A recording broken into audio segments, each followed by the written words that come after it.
Hello and welcome to a live pop culture on D program with Keri Smith. I'm one of your hosts, Keri, and I'm here with my co-host, Mystery Chris. How are you, Chris? I'm good. How are you, Carrie? I'm good. I had a boomer moment, Hold and I on. was. I'm hearing echo. Are you hearing that? Or is that just me? What about now? No, I'm Hello. hearing our us talking back. I don't know if it's just me or if anybody in the chat's hearing Okay. See, look, something's happening. that. Do you have the video open on another tab? I don't think so. Kevin No. says he's not hearing it. Okay. Well, let me come out and No then echo go for back anyone in. else. That's Okay. weird. Leave and Nothing's come haunted. back. All right. I'll be back. It's just you. Okay. All right. Well, welcome you guys. Already out of the gate, boomer problems. I apologize, but it wouldn't be a pop culture without them. And I don't know if you can hear.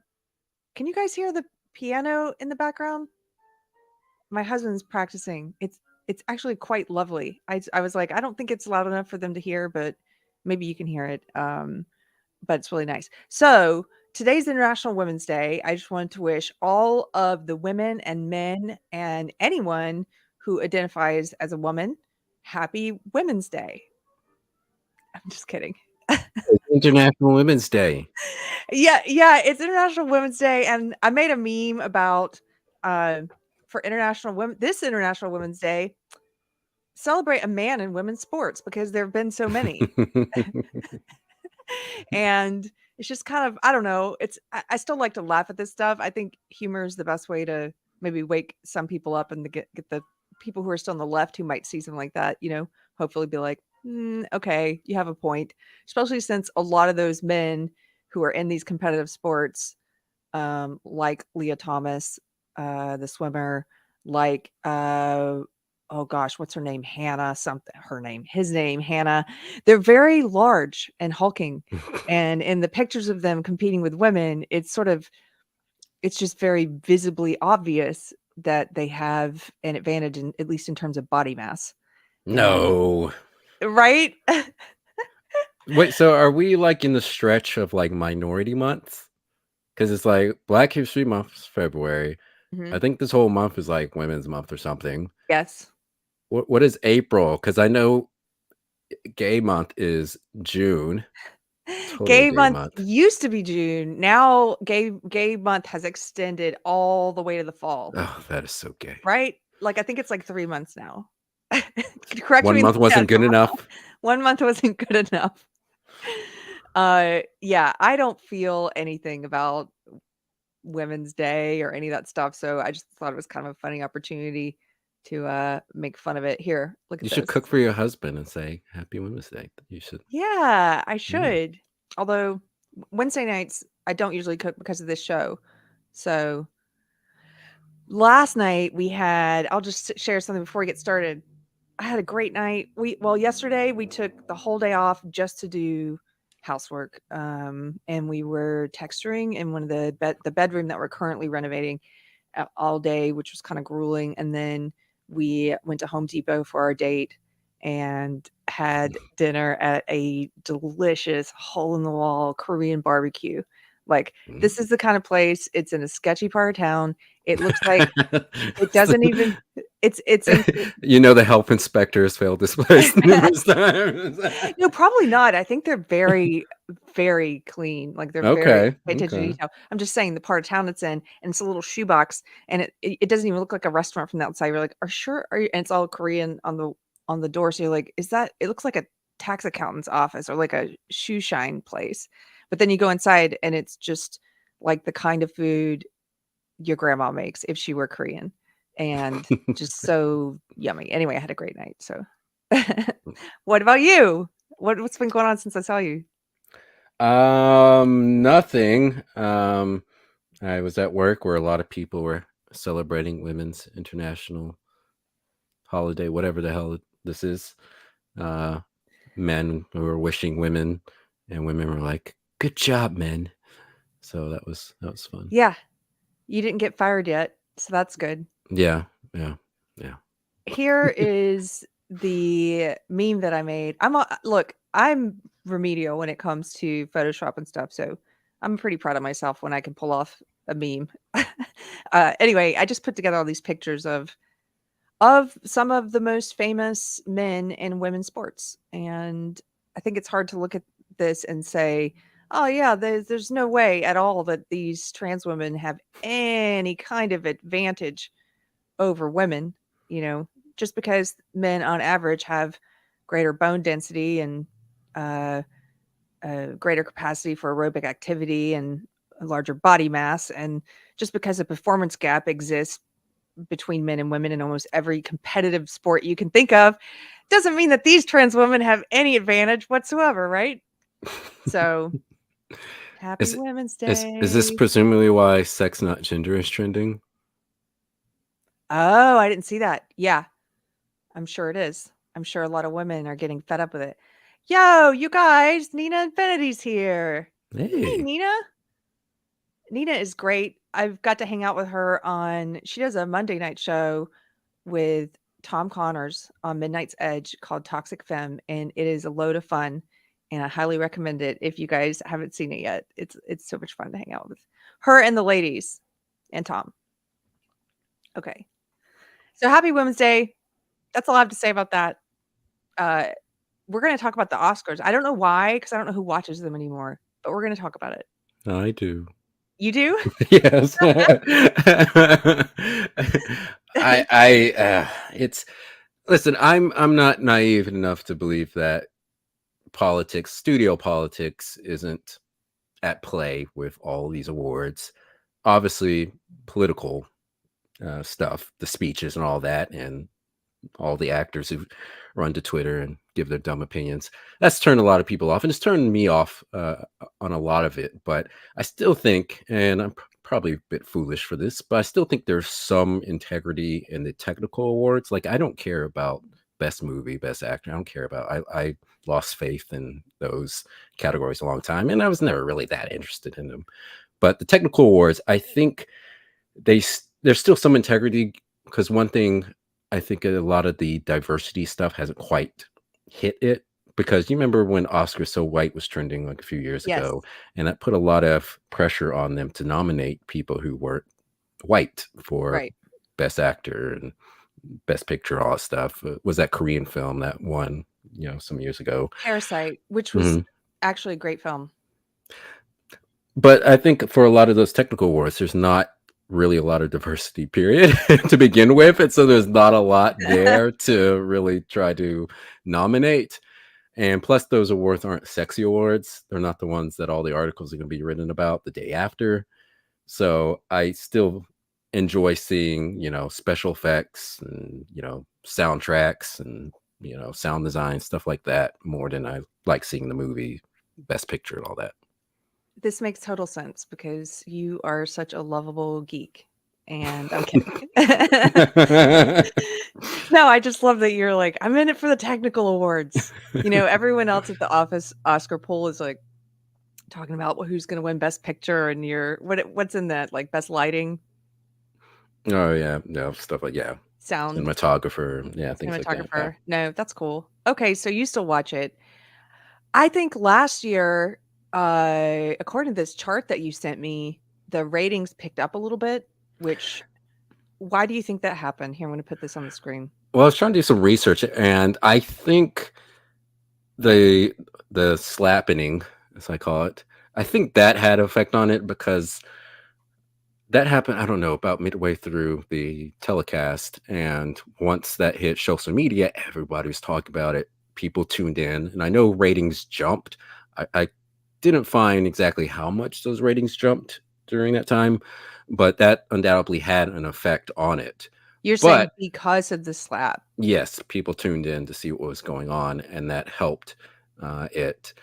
But even though it improved from the previous year, it's still the second lowest ratings for Oscars ever. And if you look in this article you're showing now, there's a chart that'll show you year by year the ratings, and it's been on the decline really since, roughly speaking, Wow, 2004. yeah. I mean, look at this. If you scroll back to the 80s, 90s, the 70s, they were getting, Yeah, 45 million, 50 million. The lowest you would see is like 37 There should be a million. chart in there that visualizes it, that makes it even more impactful, and you just realize just how big of a drop off, especially from like 1998. Is it in there? Like, can you scroll up? This There one? it is. Yeah. So, and you can. There's a bottom scroller for this chart. You can scroll over to it. Oh, I But see. look at 1998. So 1998, I believe, is the year Titanic won Best Picture. And I think that's why the ratings for that one was so high. But that was, from what I can tell, the highest rating the Oscars. But look how it keeps going down. And yeah, it comes up a little bit, but it keeps going Wow. down. Okay. Yes. I finally scrolled all the way over to the right to see. And Look at 2021. Nobody and cared. but think about like what happened in 2014. So 2014, I believe, is when they had the Trayvon Martin trial, Hmm. George Zimmerman. And after that, you start seeing a decrease in not only ratings, but when we reviewed the GLAD report that was talking about diversity trends, you could see there was an uptick in the amount of diversity in shows and movies starting around 2014, 2015. And that's when Hmm. all woke stuff really started going mainstream. And so I definitely think there's a major correlation with There's a that. major correlation to that. And this is surprising to me. Is this surprising to you? 2021, everyone was, not everyone, but the people who were abiding by lockdowns and stuff, and a lot of people were in their homes, Mhm. captive audience, and they're not watching. Well, yeah, that is a little surprising, but one thing, 2020 didn't have a lot of movies that came out, period, because the whole lockdown stuff. Okay. But also with Good the point. quality of streaming services and shows on the streaming service getting better and better. I mean, the production quality for some of these shows rival that what's in the movies. I mean, some people, I'm getting to a point now where I'd rather just watch streaming shows than watch movies because the quality of these shows is rivaling what we see in movies, and so Mhm. I definitely think that's a big factor. There's another factor, and this Critical Drinker did a fantastic video some months ago talking about social media and how many celebrities got to show off how stupid they were. Because Yes. previously, we didn't know how stupid actors Yes. really were until social media came by, and all of these actors who feared losing relevance with their audiences really started like doubling down on their dumb political takes and trying to become influencers, trying to rival that of PewDiePie or whoever you want to choose, and that just turned a lot of people off. Seeing these people for what they are. Of course, the Harvey Weinstein stuff came out, and you saw how many people were running cover for him, and then all of a sudden it gets caught and people are like, oh, I've always hated, like Jennifer Lawrence, like, oh, I always hated him. I'm like, no, you didn't.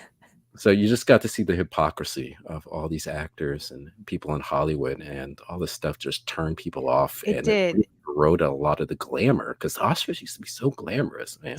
I remember a So kid just being in awe of it and believing that these people had better taste, they had better ability to critique movies than me or the average Joe. I put a lot of faith in them to really identify the artistic merits of some of these movies, but now you realize that no, not only are some of these people stupid, there's a whole lot of money that's floating around that's basically treating these movies like politicians, like they're political paints, basically. oh, you're exactly right. Are we gonna talk about that a little bit later? Because I have Yeah, I have some an knowledge about article on that.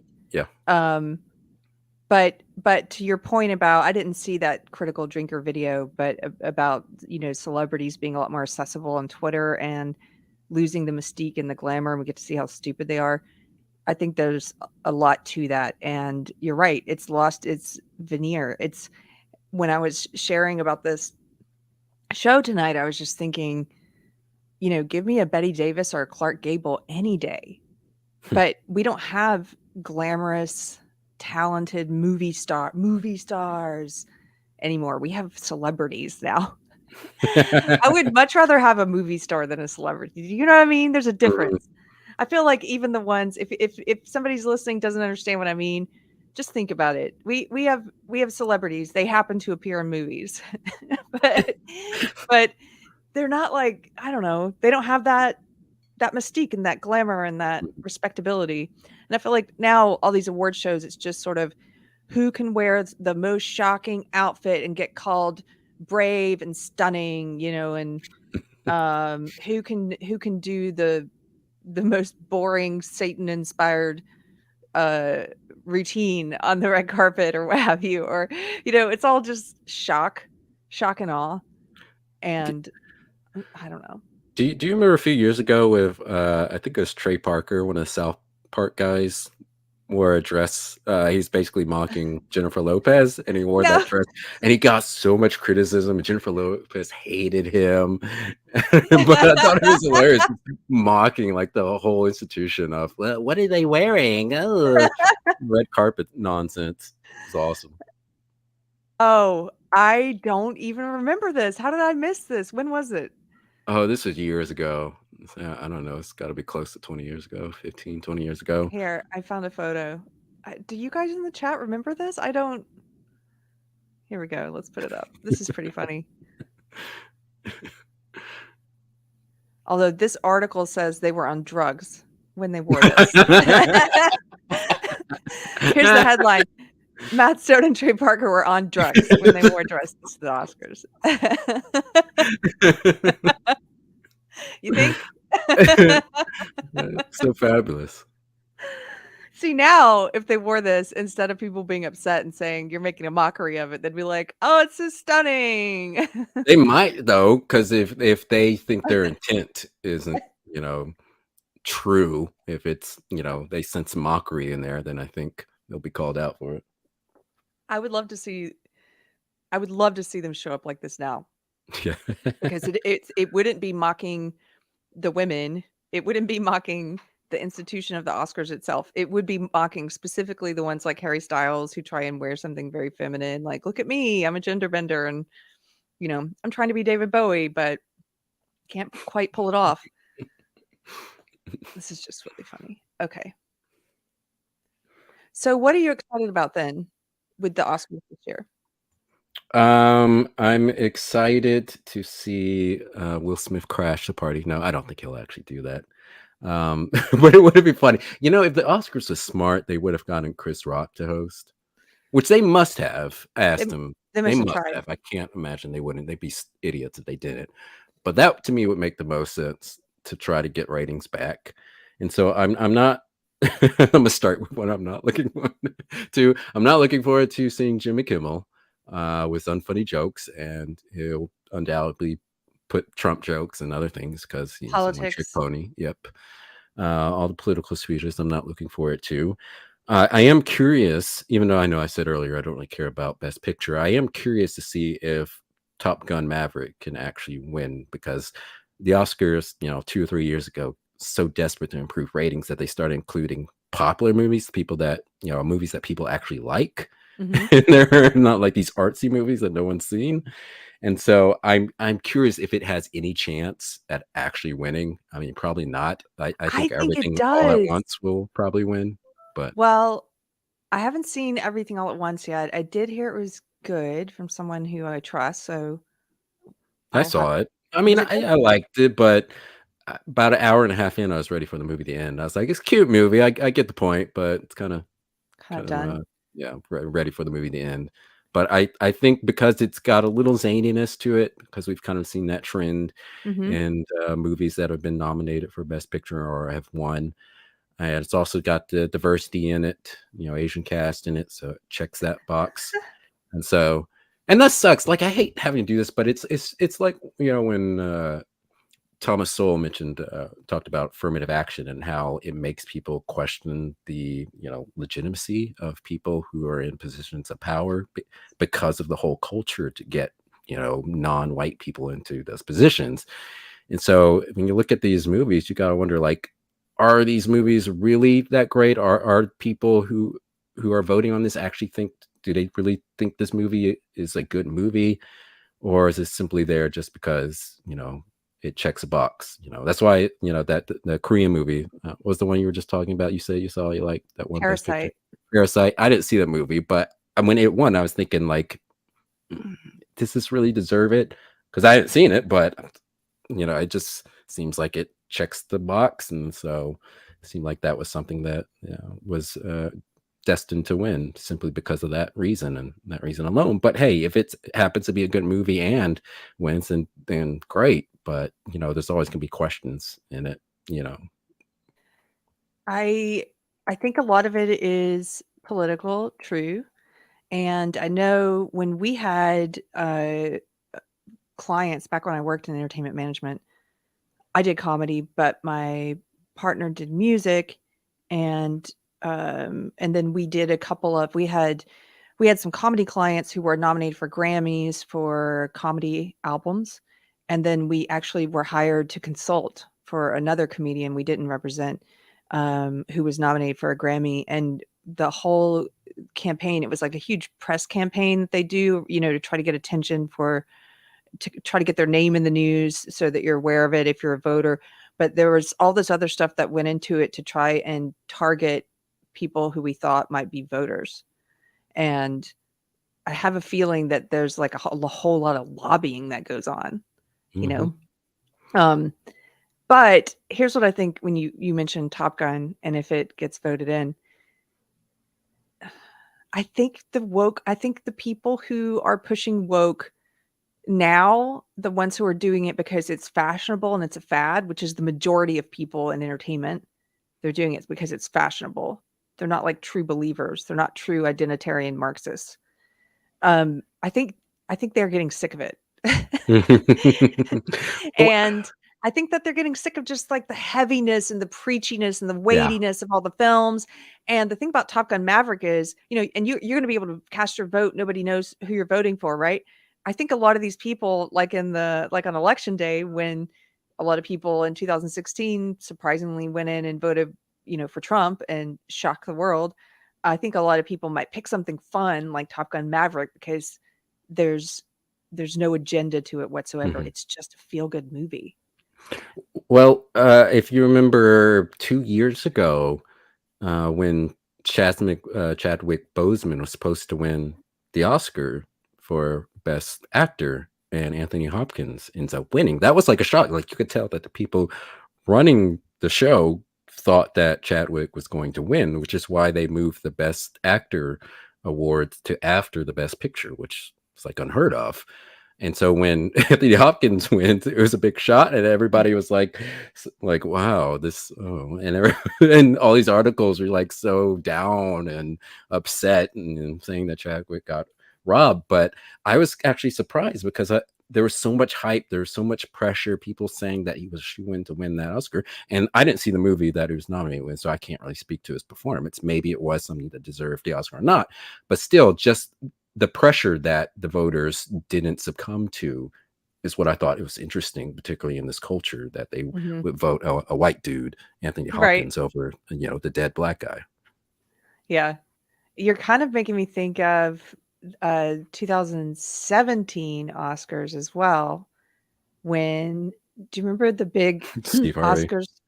No, No, now that one. Oh, okay. I'm What are you thinking talking of The about? Big Mistake where they announced La La Land Yeah, that's the as Steve oh, Harvey that one. was Steve Yeah, Harvey? yeah. I believe Steve Harvey won it. He announced the wrong movie, and then they had the people come up and start to accept the award for La La Land, and then they corrected it. It's like it's Moon. What was that movie? Moon. I want to say Moonwalker. I'm Moonlight. just It calling was it Moonwalker. Moonlight. I'm calling him Moonwalker. So Moonwalker ends up winning, and then they bring up, and it was like all the people, and it's so awkward, and everyone's so confused, and some people are thinking that it was intentional, that it was a thing done on the part Intentional, of yes. the Oscars I to get remember ratings people and buzz. saying this was something intentional, that they meant to slight Moonlight, which is so ridiculous. It was an embarrassment for everyone involved. I thought it wasn't it Warren I didn't think it was Steve Harvey. Uh, hold on, I'm just looking it up. Yeah, it was Warren Beatty. Oh, was it? Well, what was the one that Steve Harvey did? I What don't am I even confusing know. that one with? I don't know what that one is. Can we watch this clip or we get in trouble? I have no idea. Uh, Let's try. you Because could just it's pause it every few seconds just to be sure. okay, because it's so awkward. And the fact that people thought it was like, oh, stage or meant to be a slide or something is just so silly. It's sort of how a lot of people thought the Chris Rock slap was staged. I'm not one of those people. I don't think that was staged at all. Oh, by the way, I was wrong. Steve Harvey, that was the Miss Universe. Okay. So it had nothing to do with movies. I was wrong about that. Yeah. Okay, here we go. Here's the really awkward Warren Beatty. We lost, by the way, but you know. Guys, I'm sorry. No, there's a mistake. Moonlight, you guys won Best Picture. This is right after he announced La La Land. It's so awkward. So awkward. This guy has to come running out of the back. No. Oh gosh, look, Jimmy Kimmel's there too. This is not a joke. Oh, why is he everywhere? Picture. Poor Moonlight, Warren Beatty. Best Picture. Warren Beatty. Oh, I feel so sorry for him. It's like elder abuse. Oh, it's like something Biden would do. I know. Sorry for him. It's not his fault. They handed him the wrong card. They handed him the wrong winner. And do you think that was intentional? Like do you think they wanted that screw up? No, I think it was just. Yeah, I think it was a mistake. Yeah. And what about the Chris Rock slap? I know there's still some people who believe that was really no. Yeah. There's no way. It's been a while since I watched it, but that was not staged. He was surprised. He was genuinely surprised. He's not that good of an actor. He's a great stand-up comedian. He's not a great actor, and you can see the dynamic between Jada Pinkett Smith and Will Smith, and you can see what's happening between them that instigates the slap. Because at first, Will Smith is laughing off the joke that Chris Rock did about his wife, and then you get this just cutting look from Jada at Will Smith, and next thing you know, he's up there slapping the guy. And it's still that still hurts me. Like to see Will Smith, it wasn't just that, it was the whole, his wife talking about her affair with him on TV, and she never apologized to him. Like seeing the Fresh Prince get cucked on national TV and then seeing him be a bitch on national TV, it just hurts. Because, growing up, he was like one of the coolest people, I've ever saw. He was this charming, suave guy. He was in all these action movies. It was a Fresh Prince. Yeah, I even liked his safe rap music. Men in Black. I knew all the lyrics of that song. But to see what he's turned into, or what he once was, I don't know if he was always this or if he just got turned, because it was just shocking seeing kind of like the good boy, for Hollywood, that clean image, and just to see him act like this on a public stage in front of millions of people to defend his wife's honor because another man made a joke about her hair. Like, it's just hard to believe. Like, it's not hard to believe when you think about how long he's been in a toxic relationship with that woman. Mm-hmm. And, Nina Infinity, who was here earlier, we talked about this last year. I think she is an abusive person. And I think that there's evidence that she's got some kind of personality disorder. And there've been awkward videos of them. And, she's stepping outside the marriage. And I think that is demoralizing to any spouse, especially to a man, to have a wife do that to him publicly. And publicly embarrassing him, ruining his name, because she reflects on him. And so he seems weak. He used to project more alpha male type vibes, but now he just comes across as this weak beta. So just Davina says, I think personality disorders are overdiagnosed. I think they're underdiagnosed. That's just me. I think people overuse words like narcissist. They use it casually. They use it in a colloquial sense, just to mean like someone who is narcissistic or has narcissistic traits. But in terms of being diagnosed, I personally think it's underdiagnosed.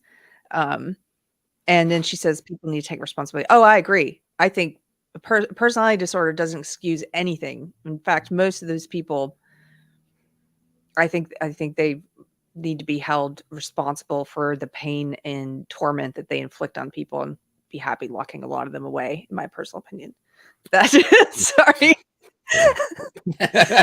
Cold-blooded. There you go. That's what I think. I just saw this is funny. Therese says, is it wrong? Hello, Therese. Is it wrong? I don't care about any of this. No, it's not wrong. No. I don't care about the Oscars at all. And yet And yet it's that time of year, and I thought, Mystery Chris does care about it, and I'm interested to see what he has to say and walk me through some of it. Um, the part of it that does fascinate me is what we've kind of already talked about, which is that it's lost its glam, Mm-hmm. and it's just kind of become, I don't know, a remnant of what it used to be. So Z Highness says this show slaps. Wow, wow, wow. Yeah, but Nina said I used to watch the Oscars religiously. I think that's a lot of people, just like with sports, have quit watching it because it's gotten so political and the movies are crap. And yeah, did you see Chris Rock did a Netflix special where he joked about Will Smith? not yet. I heard Oh about it. yeah. Anthony was telling me about it. So did you see it? I only saw clips. I didn't actually watch the show, and I know some people thought he was hilarious and savage. Other people thought he went easy Jada, and I heard someone else mention something about him going like kissing the behinds of trans people because he didn't want to get put in the same box that Chris or not Dave Chappelle got put in. So I don't know. I didn't see that part, but I did see the clips of him joking about Will Smith and all that, and so. Like, yeah, kind of went after him a bit, but could have been more savage, I think. I heard it was very funny. Yeah. Did you send me a couple of articles about that? Yeah, I sent a couple articles. Oh, you disappeared. Wrong button. Hold on. We got all kinds of problems tonight. Self-destruct button activated. Oh, Therese says, but I'm still watching it. So, yeah. And this is the only award show I even watch. I don't watch any other award show. And again, a lot of it's just because Nostalgia. of movies. Nostalgia, yes, for the awards, but just movies. I just love movies as an art form. And I still care about it. And I love the way they can transport you and the emotions they can evoke. And so part of me can't quit it. No, I just can't. Like my friends make fun of me, but I'm like, I'm sorry. I just love movies and celebration of like movies, that, even though this is fake in multiple ways. Yeah, it's like the boyfriend who turns but you just can't quit him because you remember what he used to be. And you haven't given up on the Oscars yet. That's you. I wish I could quit you. I wish I could quit you, Oscars. Okay. Here we go. Chris Rock on Will Smith Oscar slap. I'm not a victim, baby. Comedian and actor Chris Rock has spoken out about being hit by Will Smith at last year's Academy Awards ceremony. I'm not a victim, baby, Rock said, who called Smith Suge Smith, a reference to notorious hip-hop mogul Suge Knight. Quote, "You will never see me on Oprah or Gayle crying. You will never see it. Never going to happen." Rock addressed the altercation during his comedy special, Chris Rock's Selective Outrage. The 58-year-old comedian closed his set by discussing the now infamous Oscars moment between him and Smith, adding that he turned down interviews to discuss the incident. See, that's the other thing. People want to say it was staged and all this. No, there would have been like a whole press junket and like nobody gained anything. Yet true, the Oscars did gain some viewers that night. We looked at the stats, just a few moments ago, and possibly some of that growth from the previous year was because of that slap. But it didn't do anything for Will Smith, that's for sure, or Jada Pinkett Smith. And I would argue if it had been staged, it could have been used to do a lot more for Chris Rock, and it wasn't. He didn't go on some stupid news tour talking about it or anything like that. He did like the very classy thing, waited a year and then put it in his stand-up routine. Yeah, right before the Oscars. So it's not accidental, but I don't think it was staged, and I don't think Will Smith would throw away his image. Like I was saying earlier, he spent decades crafting this good boy image. Yeah, I mean, he didn't even curse in rap songs, and so I just can't imagine that he would throw all that away in that moment for this when it's having a negative effect on his career. Although, having said that, I do think he will start making more movies because he just came out with Emancipation, that slave movie, which I assume was already in production when the slap happened. And I don't know anybody saw that, but that came out. But I did read that he's going to be in the sequel to I Am Legend, which is a sequel no one asked for. Yeah, no one asked for that. Yeah, I didn't know that. Yep. Well, here we go. I just want to read this one part because people in the chat were talking about this. Rock also poked fun at Smith's marriage to actress Jada Pinkett Smith, referencing Pinkett Smith's confession in 2020 that she was involved in a, quote, entanglement with another man while still married to Smith. Quote, See, and that's the thing that pisses me off too. Entanglement. It's an affair. You had an affair. You Yeah, banged another dude. yeah, quit trying to soften. That's a softening of the language that people do to avoid responsibility. Yeah, she never even apologized in that interview that she did. You could tell he was crying because his eyes were red. And she even, when she calls it entanglement, he's like, "Oh, entanglement, really? Oh, yeah, Yeah, it's a softening of the language. I don't like that. Gross. Rock says, I did not have any entanglements. She hurt him way more than he hurt me. Wow, that's very cutting. Yeah. So, here we go. Smith issued a public apology to Rock, saying in a previous Instagram post that his behavior was unacceptable. And then, I wondered if this was going to stick. Smith was placed on a 10-year ban from attending any Academy Award event. I As a don't think that's result, going to stick. I think in a few years they'll get rid of it. Yep. Maybe that's why he did the slave movie, so they'll feel obligated to get rid of it. Yes. It would be hilarious if they did allow him back, and then he just did the same thing again. He just can't stop slapping people. Just slaps Jimmy Kimmel. Yeah. It's like Jimmy Kimmel, like, I didn't even say anything about your wife. Okay. So what do you want me to bring up next? Let's bring up. Can you bring up the? Let's see, which one was it? It's the one with political affiliations. I just want to show this real quick before we get into political speeches. Is this the one about Sacheen Littlefeather? No, that's we can. This one is the. Where is it? It's the YouGov one. Okay, Academy Award survey based on political affiliation. Bring up that link. Oh, this is interesting. Okay. Yes. So this is a survey where they survey people based on political affiliation and also on race and I think even gender. And we're asking them about Academy Awards, where they're going to watch, their views on diversity, whether it was diverse enough. And a lot of this isn't exactly shocking information, I know, but it's interesting to actually see numbers behind it. Okay, so I'm going to read this for anyone who's just listening. What Americans think of the Oscars in 2022, politics, diverse nominees, and COVID-19. Okay. Yeah, you don't have to even read it. You just go, they show charts in here. And so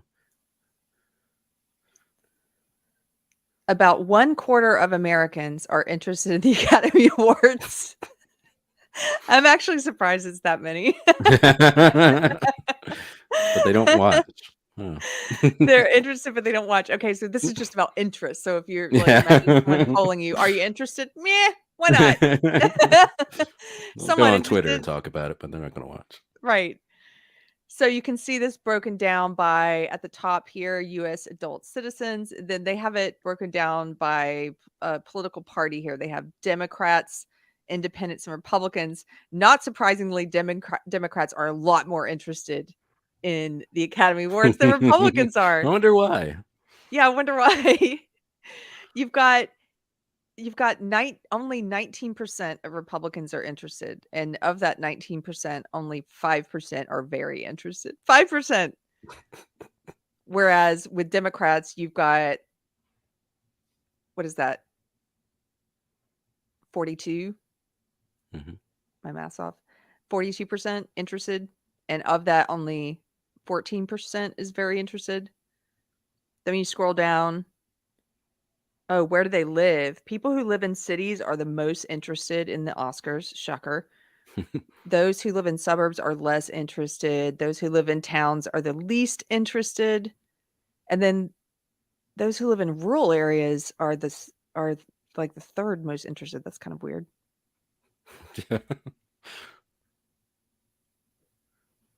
I love looking at stats. I don't know. I find it really just kind of cool. Most Americans say it's not appropriate for Oscar winners to discuss politics in their speeches. Wow. Do you think it's appropriate for Oscar winners to discuss politics in their acceptance speeches? So out of all of the U.S. adult citizens they surveyed, only 28% say it's appropriate for them to talk about politics. Of those who are interested in the Oscars, 46% think it's okay. Way too high. Way too high. So those who actually care about the Oscars think it's fine. Democrats, 53% of Democrats think it's okay. Wonder why, to talk about politics in their acceptance speech. I'm kind of impressed though that it's that low, because when your politics are the mainstream at the time, and they're the media, the celebrities, the government, everyone's pushing this one narrative currently, and even the corporations, they're all pushing the same narrative. And if your politics align with that, you're safe to speak them. And so I'm a little shocked that it's just 53% of Democrats. Yeah, it is a little shocking. I thought it would be higher. Right. But maybe they're sick of it too. Some of them. Who are these 12% of Republicans that think it's appropriate to talk about politics? Lindsey Graham, Mitch McConnell. Right? That's weird. Dan Crenshaw. Okay. COVID-19 precautions and the 2022 Oscars. So they're talking about how last year the Academy Awards instituted COVID-19 precautions, including moving the ceremony to a larger location, spacing out the tables between guests, and limiting the number of attendees. It says this year the COVID-19 safety precautions are a bit more complex. Talking about how mask requirements will vary. When asked about whether they support or oppose this year's Oscar ceremony not requiring performers and presenters to provide proof of vaccination, slightly more Americans say that they support this rule than say that they oppose it. Okay, so here's the question. This year's Oscar ceremony will not require performers and presenters to provide proof of vaccination against COVID. Do you support or oppose this policy? And out of here on the left, U.S. adult citizens, 41% support and only 36% oppose. That's encouraging. It's the opposite for those who are interested in the Oscars. Of course it is. So for those who are interested in the Oscars, it's just flip it. 38% oppose and support and 46% oppose. So more people who are interested in the Oscars are upset that they're not requiring vax cards to get in. And then look at the political breakdown. Wow, Democrats. Only 31% of Democrats support this. 54% of Democrats would rather that they force you to show a vaccination card. That's so depressing. What happened to the left, man? I mean, I know, but yes, yeah, I understand. Rhetorical. Look at the Republicans going completely the other way. 55% are cool with this. 26% wish that they would force you to get the vax. And again, those Republicans, 26, like, who are they? Yeah, who are you? I know who that is, actually. I know some authoritarian people on the right, like some are in my family. Yeah, and that's true. Like all the propaganda got a lot of people on both sides. We like to think it was a little bit cleaner in the divide, but there are a lot of people who were on the right that did fall prey to that propaganda, unfortunately. Well, also, I think there were people who just sort of before the media and the Democrats, that particular political party, tried to make it all about right left. Mm-hmm. There were people who just naturally lined up according to whether they're authoritarian or libertarian. Like that's what that issue is about or should be about. And so there were people like hippie kind of leftists that I know who opposed all the COVID mandates and restrictions and vax mandates. And then there were some conservatives I know who are a bit more authoritarian who supported them. But then what happened is the media made it all about right left. They attached tribalism to those positions. It had nothing to do with right or left, but they're pushing the idea that it did, right? So they're saying, oh, the people on the right oppose and the people on the left support. And so then the people who are just followers kind of like trickled, or the ones who are affected by propaganda and tribalism, they just trickled over to whatever their side was. But you still had some people who were holdouts, you know, who did not go along with what their tribe was saying. I think that's who those Republicans are there. It's the ones who are germaphobes and, you know, are naturally kind who of legitimately think, you know, right, this is keeping people safe versus the other people who right, this is just a tool of power that they want to exercise on people they right, don't like. right. Therese says the libertarians are so dumb. I don't know what she's referring to, but I agree. I think didn't it have libertarians earlier in one of the ones above this. Did Or it, am I did just it? did I I think maybe it just not. has Maybe it's independence. Yeah. it might Okay. Should non-English films be eligible for Best Picture? Should contenders for best non-English foreign film be eligible for other awards? And so here's the question. Currently, there's a separate Oscars category for the best non-English foreign film. However, these films are also eligible for other awards and won Parasite, even won Best Picture in 2020. Do you think the Academy Awards should equally consider all films for all awards, or should it primarily focus on giving awards to films with English dialogue that are produced in the US? I mean, So, but go ahead. shouldn't it be whether that film shows like in the US? Because I mean, if you're nominating some film that came out in India, I mean, chances are very few Americans have actually seen that. So, I mean, if you're going to include the global, you know, economy or global industry for these awards, then it shouldn't be films that, you know, Americans had the opportunity to view. I don't know. Right. Something that we've actually seen here. Yeah. Interesting. Okay, well, this breaks down kind of how you would suspect also. So you've got here, look at the Democrats versus Republicans. A majority of Democrats think that we should equally consider foreign films, whereas a majority of Republicans think that we should primarily consider US films. Where do you fall on that? I mean, I personally like celebrating, you know, films for, you know, that here in America that have shown here in America. I mean, I understand we live in a global economy and, you know, borders when it comes to movies and entertainment and stuff are weaker than they've ever been. But I just don't see a lot of those foreign films being a part of the culture I of think so I see this more as a celebration of, you know, American culture and the film that's produced within this culture. yes. Well, the Academy Awards are not it's not like some global organization. It's an American film awards. Like it's an American organization. So I tend to agree with you. Like I don't, and plus a lot of those films, as you're saying, they don't screen. So a lot of Americans aren't getting the chance to see them anyway. And it just seems like some sort of diversity, sort of for show, you know, Democrats are like, of course we accept let's put all the films in there up for Best Picture. And, but that's just not, it's not reflective of American cinema. I think it's enough to have the one foreign. If you were to do anything instead of adding them to everything, I might make different categories for different countries Mm-hmm. or regions. You can't do that. We're all the same, Carrie. Everything is the same.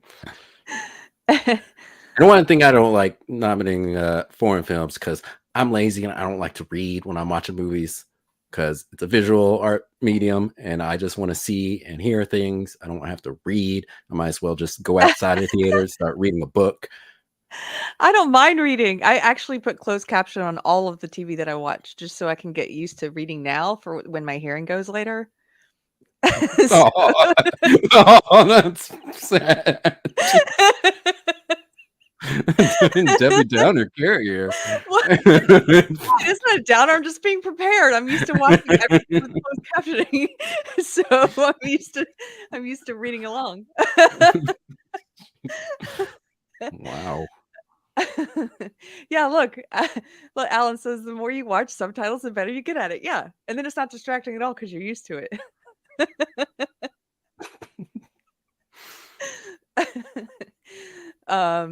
Thank you, Alan. He says, I watch most things with captions too. Is this a thing? Maybe that should be the next poll. Do you put closed captioning on everything? I do.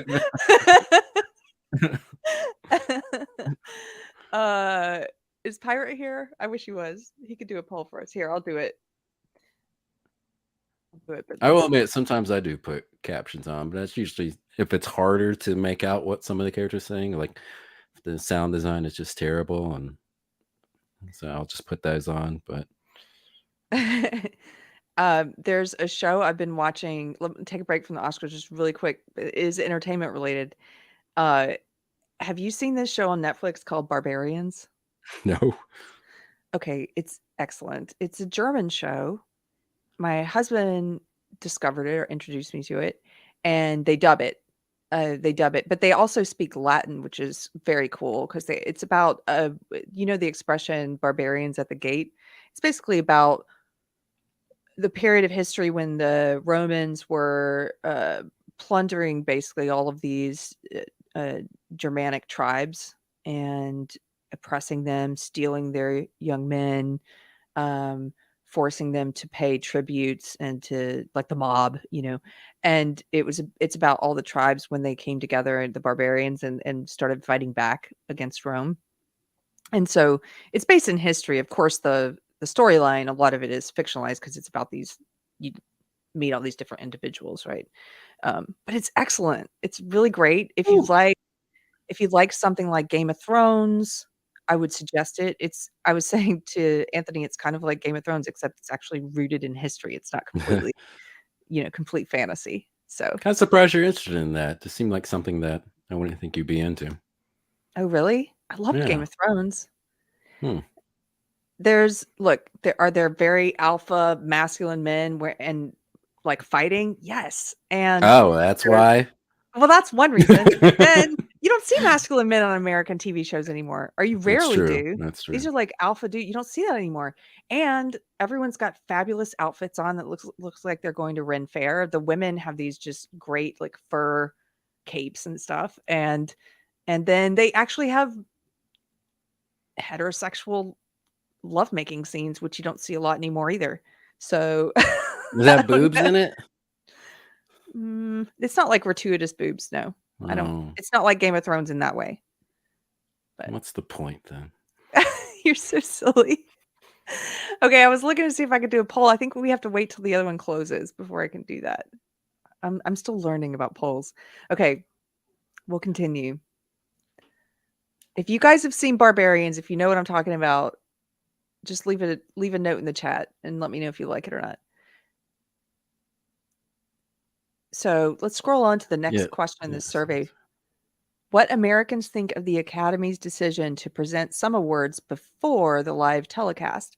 Okay, just keep scrolling. Who cares about that one? Yeah. Oh, yeah, this one. Let's go to this one. Yeah. In 2022, do Americans see the Oscars as sufficiently diverse?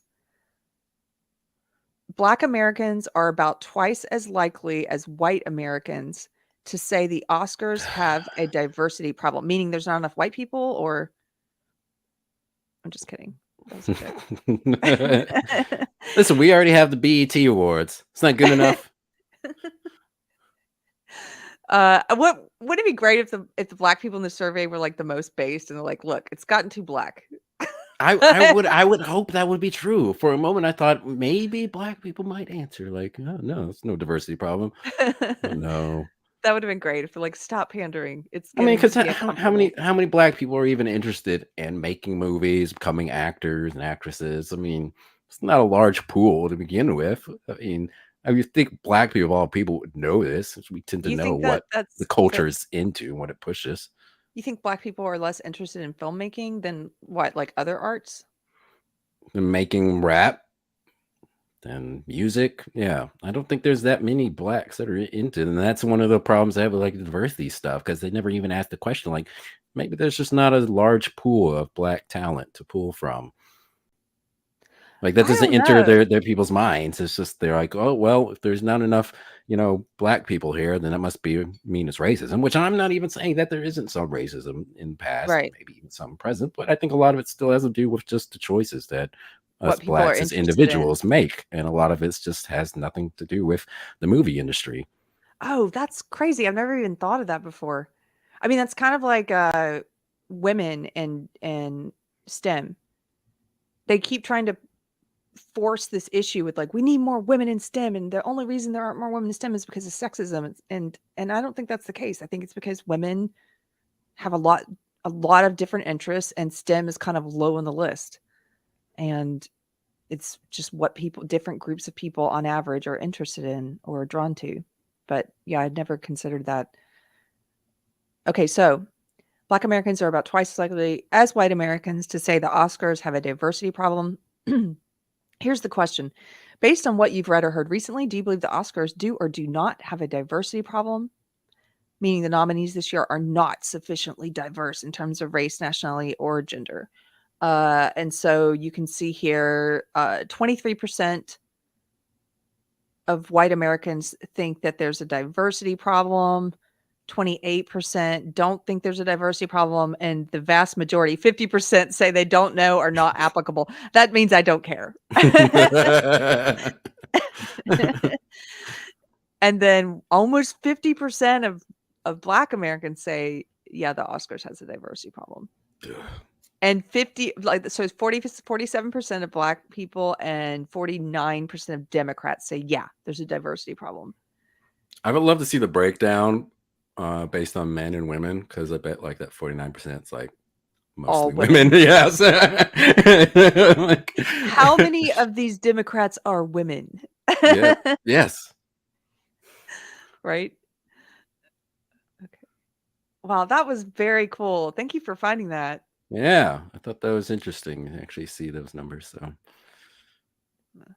we'll just see. Tell me what I'm bringing up next. I'm going to see if we bring up anything. Let's see, which one is this?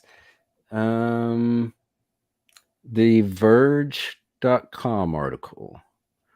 So this article has a rundown of some of the most famous political speeches, actors, directors making dumb political statements.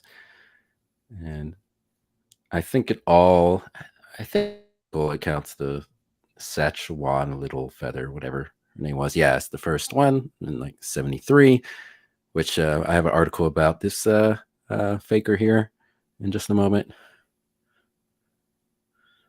Okay, let's see. The crush of Hollywood award season has provided ample opportunity for people in the entertainment industry to speak out about current political events. And almost everyone with something to say has taken advantage. Last month, Meryl Streep drew wild applause and a presidential hate tweet after speaking out against Donald Trump at the Golden Globes. And Aaron Sorkin followed suit days ago by issuing his own creative call to arms when taking home the Patty something Laurel Award at this year's Writers Guild of America show. Both cases were classic Hollywood political speechifying and acclaimed artists expressing their own deeply held personal views to a largely like-minded, receptive audience. Isn't that the truth? They're never saying anything they're never taking a risk. No. These speeches that they call them brave and stuff like that. No, everyone in that room is going to clap. But it's also like what they're saying are things that are generally accepted nationwide. Like people know that racism is bad, or at least racism towards not white people being racist towards non-whites. I mean, this is something that's generally accepted. Yeah, there still are racist people, but they're not dumb enough to be in public and spout racist stuff. And so these are things that our society already holds as, views as being bad, just like, right. Being sexist against women is viewed as being bad. And so you have all these people coming out and just like saying these obvious things: racism bad, sexism towards women bad. Like, yes, society's already accepted these positions. Like you're not, covering anything new. You're not a leader. You're not waging a crusade for the betterment of all people. These are things society already believes are bad. It reminds me of those signs that are all over Austin. I don't know if you guys are watching, if you're in the chat, are these signs still up where you are? They're the signs that say, "In this house we believe women are people." Women are people. We believe that, and Love in this is house, love. love is Science is love. real. We believe science is real. I'm like, they're not taking a chance on any. Who No. doesn't believe science is? Who doesn't believe that women are people? What's wrong with you? Like, it's like putting a sign out that says, "I believe murder's wrong." Like, okay, great. Like, Here's your cookie. yeah, Thank you. yeah. I'd like My to good thank the boy. Academy and my director and my family, and I'd just like to take a moment to make a very brave statement here while I have the microphone about how murder's wrong. Don't murder people. Okay. Yes, we all agree. Standing ovation for 10 minutes. Right. So dumb. Yeah, scroll down a little bit to the first one. Yeah. So Okay, so this is actually right before we get to this paragraph was talking about how there was a time when it was subversive and frowned upon, like you were saying, to be political at the Oscars. And so this is maybe the first one, right, where somebody was yeah, overtly I believe political. so. Yeah. 1973. Can we play this? I don't know. We can again just do the pausing, I guess. We can try that. Let's see. The winner is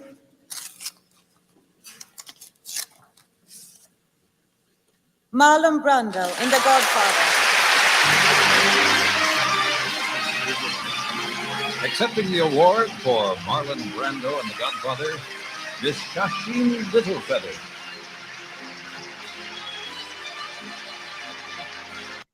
Now, why are you calling her a faker? Maybe I want to save the article. Okay. But yeah, you'll see in just a moment. Hello. Is that Elizabeth Warren? Okay. Is that her when she was younger? Did she little feather? My name is Shasheen Littlefeather.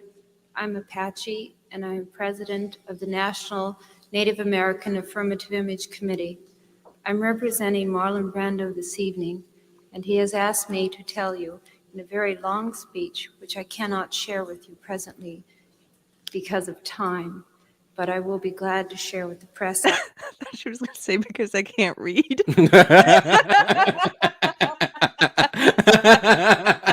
She should have. That would have got more sympathy. If people were like, Exactly. oh, Look at what you damn. white people have done to me because I can't read. Afterwards, that he very regretfully cannot accept this very generous award. And the reasons for this being are the treatment of American Indians today by the film industry. We'll pause it there. That's what was amazing about this clip. Back when there was actually pushback against like political speeches, where there were some people who start booing and then people start clapping, show support. But still, that's something that was unheard of today. You would not hear that whatsoever. Right. Like they actually had, what's so funny about that survey? They're talking about, is there diversity at the Oscars? Is there enough? They're not asking the question, the only diversity that matters, which is diversity of thought. And there's back here in 1973, there was enough diversity of thought in the room that you actually were taking a risk to make a political stance like this, because there are going to be some people that boo and some people that cheer. Everyone doesn't agree with each other. That's what's amazing to me. Now, if someone did this, gave this speech, everyone's thunderous applause. No diversity of thought. Everyone's the same opinion. Did I lose you? No, I'm still here. I thought I overran. Yeah, I thought you were gonna play. Okay. No, no, that's good.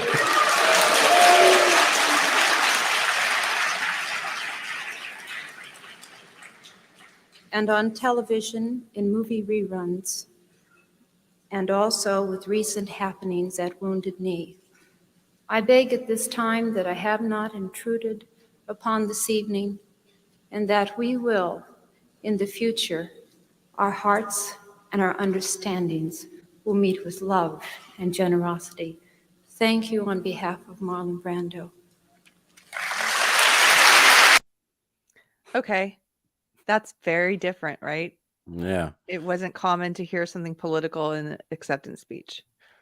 And based on this article, like it looks like there's something 1973, and then this next one is 1978. and then I think there's a bit of a gap.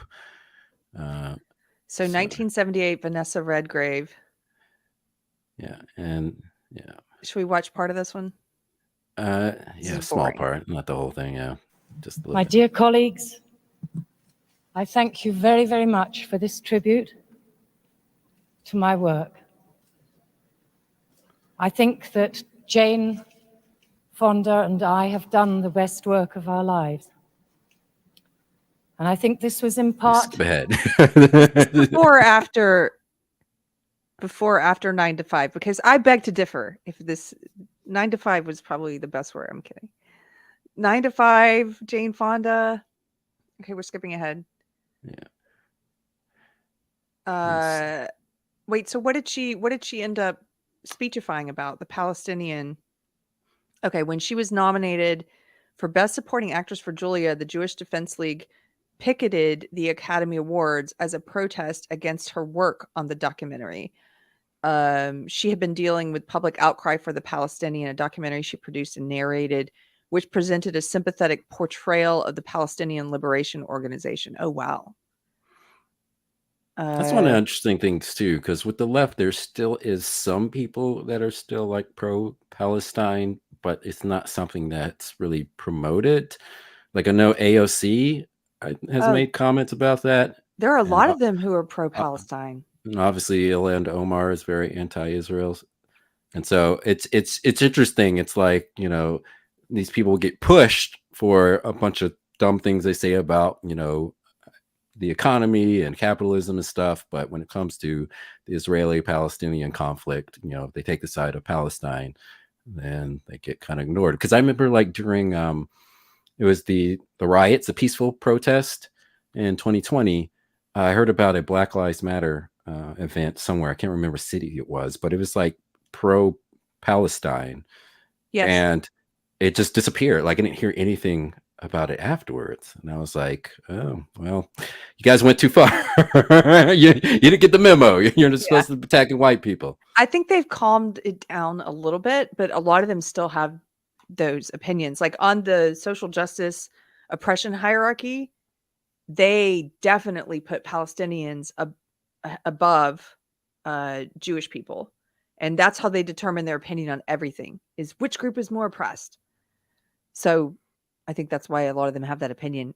Here, let's I was going to scroll on without playing, but let's play what she said, because it says that she got a little pushback from the audience here. Due to our director, Fred Zinnemann.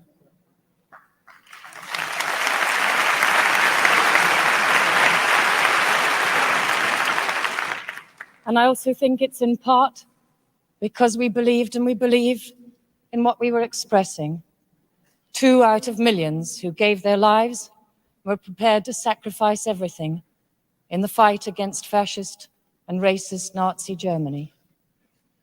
And I salute you, and I pay tribute to you, and I think you should be very proud that in the last few weeks you've stood firm, and you have refused to be intimidated by the threats of a small bunch of Zionist hoodlums whose behavior... She just called the protesters Zionist hoodlums. Did she have a career after this? Yeah, she continued to have it. Yeah. But that's again, like Mel Gibson when he got his little drunken rant and he started ranting about the Jews. And I was like, oh, Mel. Ugh. Yeah, he continued to have a career. But back then, you hear the booze, a little bit of booze, right? Like you did in the previous clip. And again, I think that's just because you had a lot more ideological diversity back then, and people were allowed to disagree and have different opinions and still be in the entertainment industry. Correct me if I'm wrong, but that's the sense that I'm getting from this. Yeah, I mean, it wasn't as dominant and the fear wasn't as great as it is now, because obviously there are a lot of people in Hollywood that feel differently, but they're afraid, and so they just go along. And if enough of them stood up, they wouldn't have to be afraid. But as long as they think that they're too small of a minority to really do anything or say anything, then it's just not going to change. Yeah. Okay, so then we're moving on. The same year, Annie Hall. It says, is this one good? I didn't watch it, so. Let's not watch that one. Let's move Yeah. on to 1993. Oh, And you're so right. yeah, there's a big huge gap. See, yeah, Like nobody was political in between those years. yeah, that seems odd, but guess so. Okay, so this is Richard Gere And his gerbil, and his what? his gerbil. Should I play this one? Oh, I didn't watch it. I don't know. I don't know. You can play a little bit of it. I want to say hello to my friends up in Vancouver right now. We're doing an intersection up there. Hi, guys. I'll see you later tonight. I had a thought about something actually before I came in. I want to share it with you. It's going to be short, but I was really struck by this idea that there were 1 billion people watching this thing. It's astonishing. 1 billion people watching. And I was curious about what countries this was actually going to. And it is, in fact, being seen in China right now.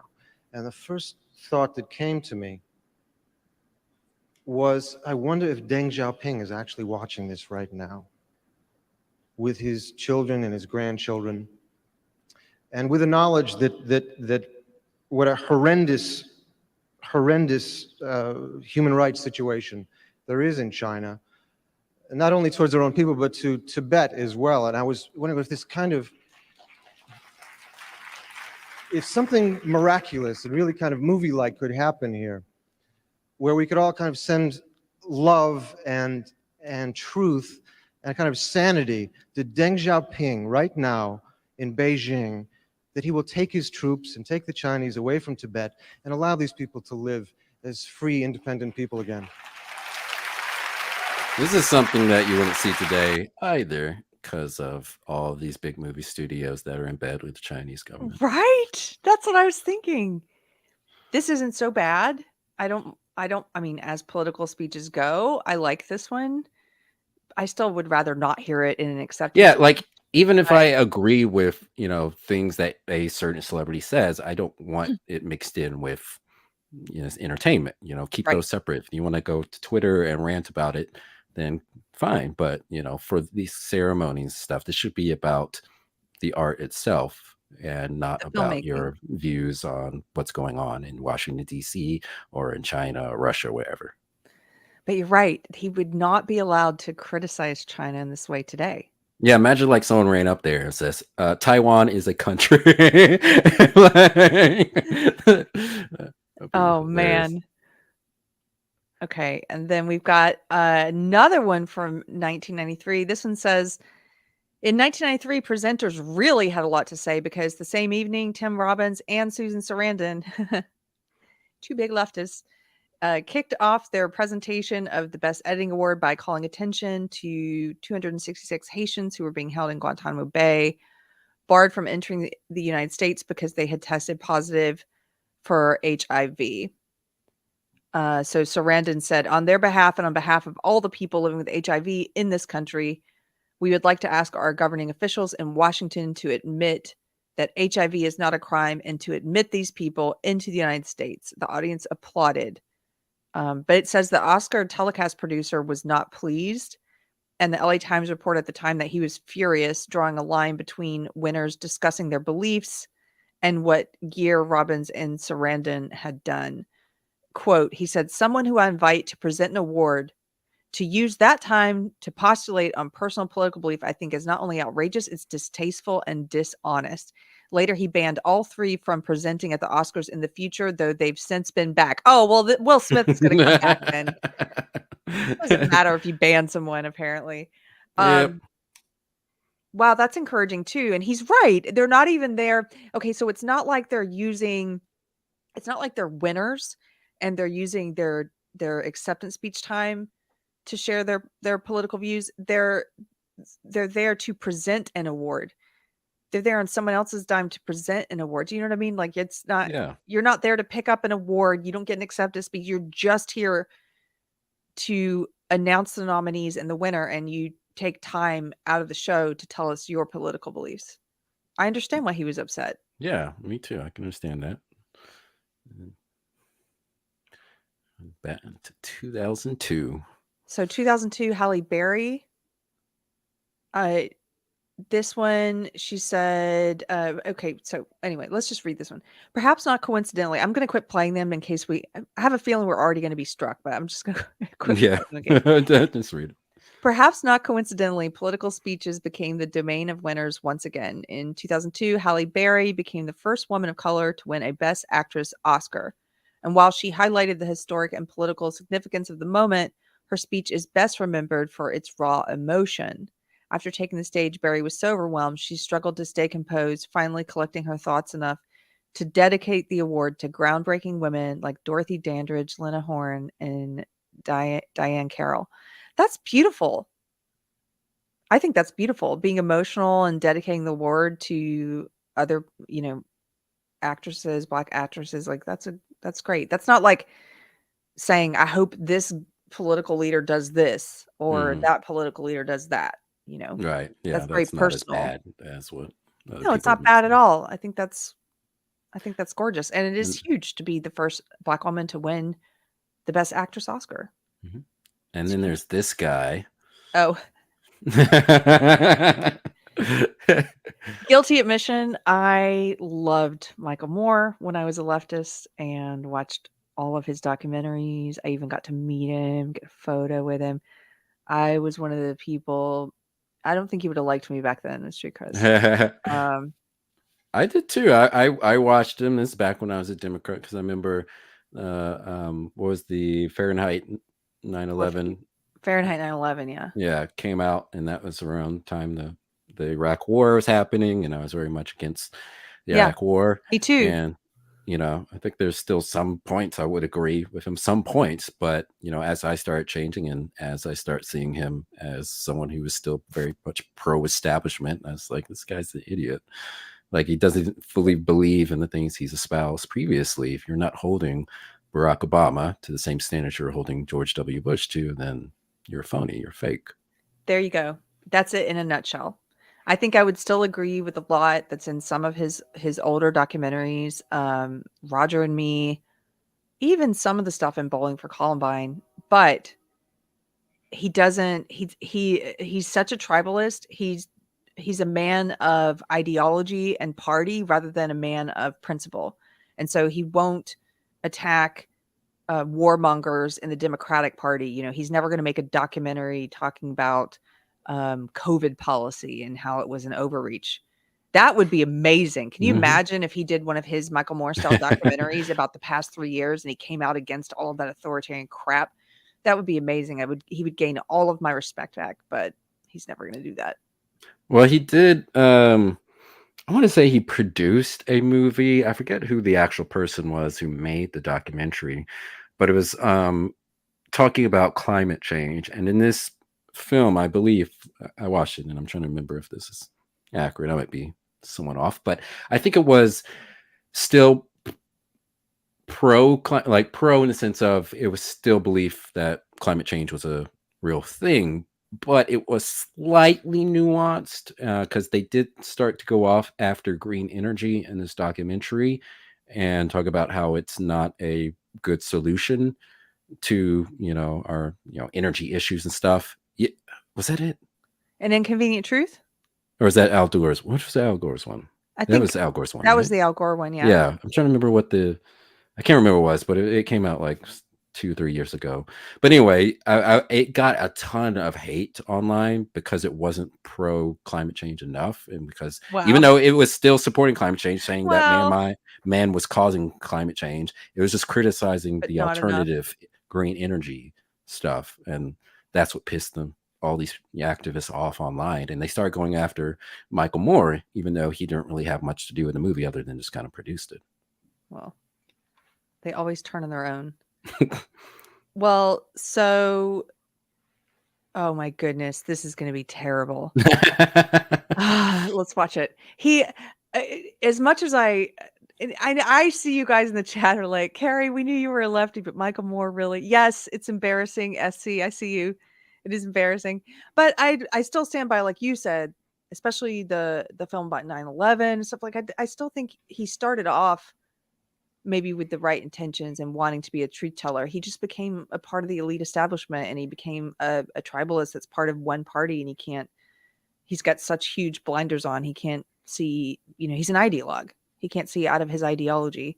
I think he was always part of the establishment. When I look back Really? at it, because it's again, when people were criticizing George Bush and then praise Barack Obama for doing essentially the same things, it's Right. like you're more just against George Bush because he's Republican and not against those things. And so I don't think there was actually like some shift in these people. I just think all along they were just anti-Republican, just like a lot of liberals or self-professed liberals were for freedom of speech at one point in time, and now are for hate speech and banning people and censoring people. It's like they were never really for freedom of speech, period. It was just all about the power. They just wanted to have the power, and then they'll clamp down on speech, which was always Right. the goal for many of them. I can see that.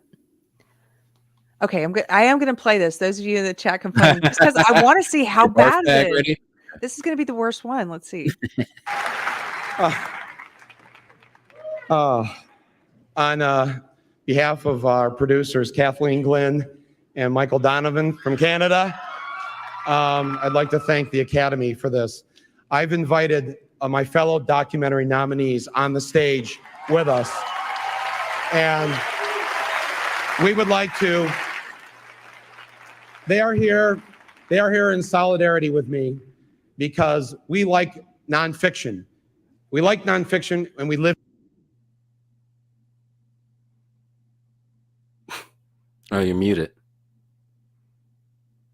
In fictitious times. We live in a time where we have fictitious election results that elects a fictitious president. Hold on, you still muted, Keri. Oh, sorry, I didn't There you realize I was go. muted. I was just saying, as soon as somebody says in solidarity, like that there's something political coming. Like, we're here in solidarity to say that we had a great time making these documentaries. No, they're going to say something political. We're here in solidarity. It's going to be political. But beyond that, this last little line here, can we flip this? Because you're not allowed to say this anymore. In fact, I can't believe YouTube allowed this video to stay up because I happen Election to know denier. Yep. election denial will get you booted off YouTube. Wow, Michael Moore, are you an election denier? Let's hear that again. That elects a fictitious president. What? Wait. Results. It is funny too the way Alexa he's fictitious, like it doesn't actually exist. Like it's just weird. I understand what he means, but just the Yeah. language he's using is just. But Let's listen to this election denier. Fictitious times. We live in a time where we have fictitious election results that elects a fictitious president. We live in a time predict the future. where we have a man sending us to war Whoa, hey! for fictitious reasons, whether it's the fictition of duct tape. Can we just clip that whole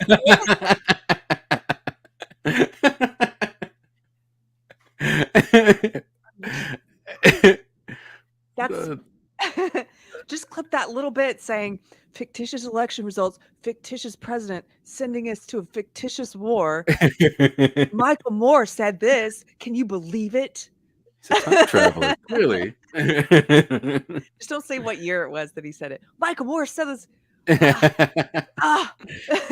Yeah, someone needs to edit this with like footage of Joe Biden. I'm just lumping them all together. Joe Biden. Oh my goodness, that's hilarious. And it's interesting too. You just hear like boos, too. Like people were booing some people in this audience, and again, that's just still so shocking. In 2003, at this point, thought there'd be more solidarity for this viewpoint, but apparently not. Well, I think also at this time they're still like, don't do this at the Oscars, man. Although now they're all just with it, and that's what's done, right? I think some of them back then are like, come on, get to the movies. Or the fictitious of orange alerts. We are against this war, Mr. Bush. Shame on you, Mr. Bush. Shame on you. And anytime you've got the Pope and the Dixie Chicks against you, your time is up. Thank you very much. Wow. I love Crazy how that things change in 20 years. Yeah, they played him off. I can't believe the booze. Yeah, I know. That's so shocking. Like, what is this fictitious time that never existed? Well, listen to this. This is what this says. That's when the booing and heckling started, and it's important to remember why. It was 3 years after the contentious Bush versus Gore case had decided the outcome of the 2000 US presidential election, and the nation had undergone tremendous trauma, followed by rallying together after the 9/11 attacks. So they're sort of trying to put it in context here and say people were booing because this was after we had gone through this national trauma and come back together again, and maybe it was sort of, that contentious elections in the past. We've all undergone this horrible thing as a country and tried to come together. And so why are you doing this? And that's also an interesting point, because I think a lot of people forget that a lot of the quote unquote liberal or leftist media outlets were pro Iraq war. They're always pro war no matter what. Yes, But they're always pro-war. MSNBC was trying to outfox Fox News at the time. They were very much pro war. It wasn't until after the invasion happened that then they started becoming the anti-war channel. It was too late to stop the war.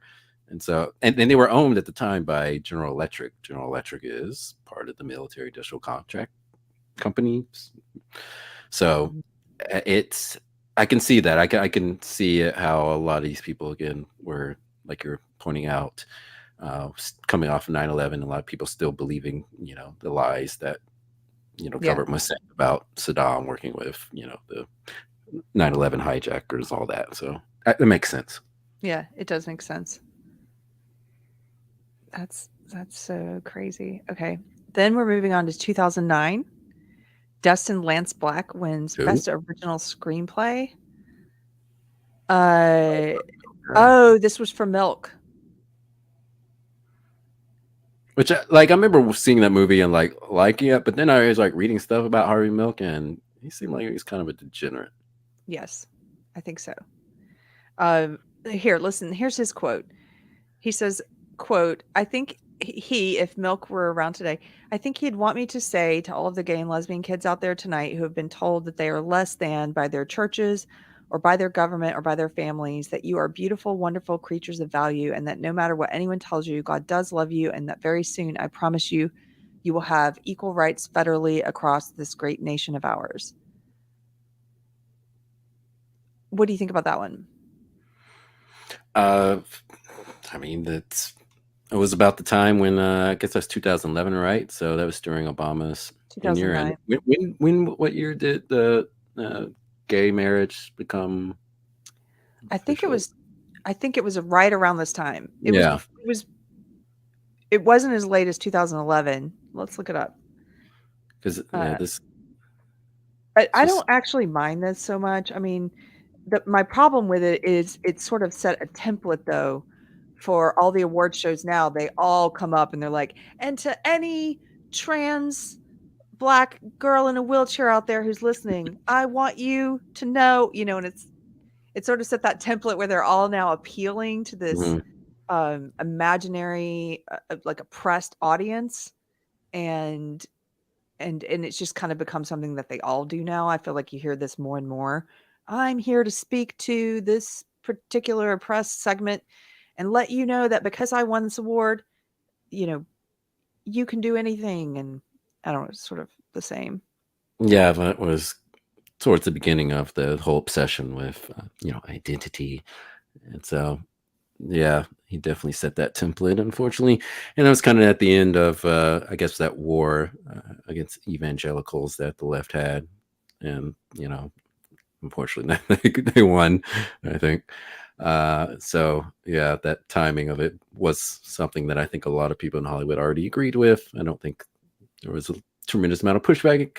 Again, making these statements that are generally things that at least people in that sphere pretty much all agreed with. It wasn't very controversial. So, yeah. By the way, I looked it up for you, Chris. We were both wrong. It was gay marriage was not legal nationwide until 2015. Oh, really? That long? I thought it was earlier than that. I did too. Because I remember Barack Obama, when he's running first, talked about how he's against gay marriage, but then when it got overturned and became legal, the White House had a bunch of rainbow lights on it and stuff. You remember that? Kind of. So I was in California, and the big thing was 2008 immediately jumped in my mind. because that was the big year for California. Is we were pushing it in our state, but I feel like I'm getting old. I can't remember things very well. It all blends together. Okay. 2013. Let's move on. This may not count as a political speech, but it was certainly a political moment. A surprise appearance from First Lady Michelle Obama to name the Best Picture winner. There was no touting of recent achievements or references to President Obama's reelection the previous year. It was just a celebration of the films of the year and the power storytelling has to move us. So then it said a lot of conservatives complained that her appearance had somehow ruined the Oscars. I don't I agree think they with were that. already saying that. The Oscars was ruined way before that, I think. Yeah. Yeah. And then we've got 2015. And by the way, keep in mind, remember our chart. 2014 is when the decline really started happening. So Oh, you're right. This is when it started to get really political all the time, right? Yep. So 2015, you have Glory from Selma winning Best Original Song. And so that was John Legend and Common. And Legend added a stirring call to action in his acceptance speech. He said, quote, "We wrote this song for a film that was based on events that were 50 years ago. But we say that Selma is now because the struggle for justice is right now." This is when we're getting into some bullshit. Yes. And so it begins. This is when the bullshit began. We know that the Voting Rights Act that they fought for 50 years ago is being compromised right now. How's it being compromised? Because they want to ask for an ID to make sure the correct citizen is voting. So the Voting Rights Act is being compromised because you have to have an ID. When you have to have an ID to drive a car or get a job or buy alcohol or us black people are too dumb to know how to get an ID. That's what I've been told. Why can't you find out where to get your ID, Chris? Because we get distracted by Popeye's chicken. People will fight for pieces of chicken, Keri. Stop it. It's not me. I'm not doing it. I go to Kentucky Fried Chicken. Why can't you figure out how to get your driver's? No, I know we're joking about it, but it is so racist to say that black people that somehow black people are their vote is being threatened because they don't know how to get a driver's license. It's so racist. All I can do is laugh sometimes. It's hilarious. They don't even hear themselves. No. For what it's worth, Kevin Anderson says, "I can see being distracted by Popeye's chicken." Chicken sandwich, pretty good actually. I must say. Yeah, the bigotry of low expectations. That's right, Davina. That's what that is. Okay, so this is woke. This is once woke entered the scene, not just politics, but woke. Because what he's saying is not true. And this is part of what they've been trying to do is to tell us and to teach young children that things are just as bad today as they were 50 years ago. And they're not. And you know what? That's insulting. And it makes a mockery of all the people who had to fight for civil rights. It makes a mockery of the struggle and the racism that people went through. Like to say, Selma is now. That's like saying men or women. Like, what are you talking about? You're basically making words meaningless and you're belittling what happened to people, Yeah. And it's kind of beginning of this divide between reality and fiction where people start saying things that people can observe as just not objectively true. But yet so many people either choose to buy into that or they legitimately actually do buy into it. Like they do believe it, and it's not just something they're using to bash over the head of white people to manipulate them to get resources out of them. So it's like the origin of a zombie virus. Like, so if you're here in the pop culture audience, we've just figured out when did woke enter the picture at the Academy Awards, and apparently it was the year 2015. Whoa, my light. Aye. My light just decided to get really bright. Make Hold it on. extra white. Yeah. Let's see if we can fix that. Okay. Okay, so I think it's only going to go downhill from here. And as you mentioned, this is when the ratings started to drop off, 2014, 2015. Yep. So now we're getting into Patricia Arquette. I remember this one. Oh gosh, yes. Who won Best Supporting Actress for Boyhood. And here we go. It's the same old thing. It's woke. It's just like what John Legend did, except it's about women. It's about women instead of black people. So it says Arquette forcefully spoke out in favor of wage equality and equal rights for women. I'm sorry, Patricia, what year are you living in? Because it says you did this in the year, what, 2015? Women had equal rights, women have equal wages. The whole wage gap thing is it's not true. If anyone looks into that, if you doubt it, just if you're on the left and you happen to be watching this, I used to be one of you guys. I believed that too. I believed, oh, women, don't get paid the same as men. They get 75 cents for every dollar. And it's not true. If you account for the factors why that is, that's if you look at every man and every woman in the workforce. But just quickly as an aside, for anyone hearing me say wage equality, the wage gap is false. If you look at the amount of time that people take off in between jobs, there are a lot of women who take themselves out of the workforce so they can have kids, and then they come back in 10 years later, and so they're not going to be at the same wage rate that the men are at who did not take themselves out of the workforce, who are at a higher wage. They're not going to come in just equal with those guys. And women also tend to do more part-time jobs instead of working full-time jobs, having like the same career their whole life. There are pros and cons to both of those things, so just this whole idea that there's a wage gap, I wish that would die. I think it's so dishonest, and it plants this false belief in the minds of women and little girls, and teaches them that we have to get out there and overcome this, and we have to fight to be paid the same as men. But I'll tell you, when they do these audits of different industries, they did one at Google. They thought we're probably paying the women engineers less than the men. So let's take an audit of all the salaries and let's fix it. And they took that audit and they found out they were actually paying the women more than the men. So I hate this. I hate this lie. So it says, quote, here's what Arquette said: "To every woman that gave birth, to every taxpayer in this nation, women have fought for everybody else's rights. It's our time to have wage equality once and for all, and equal rights for women in the United States of America." What are you talking about? And it's like, exactly, what are you talking about? We have equal rights. Like, name a right we don't have, Arquette. I wish somebody would ask her that when she went backstage for the press part, right? Excuse me, which right are you talking about? Just make you as upset as it makes me.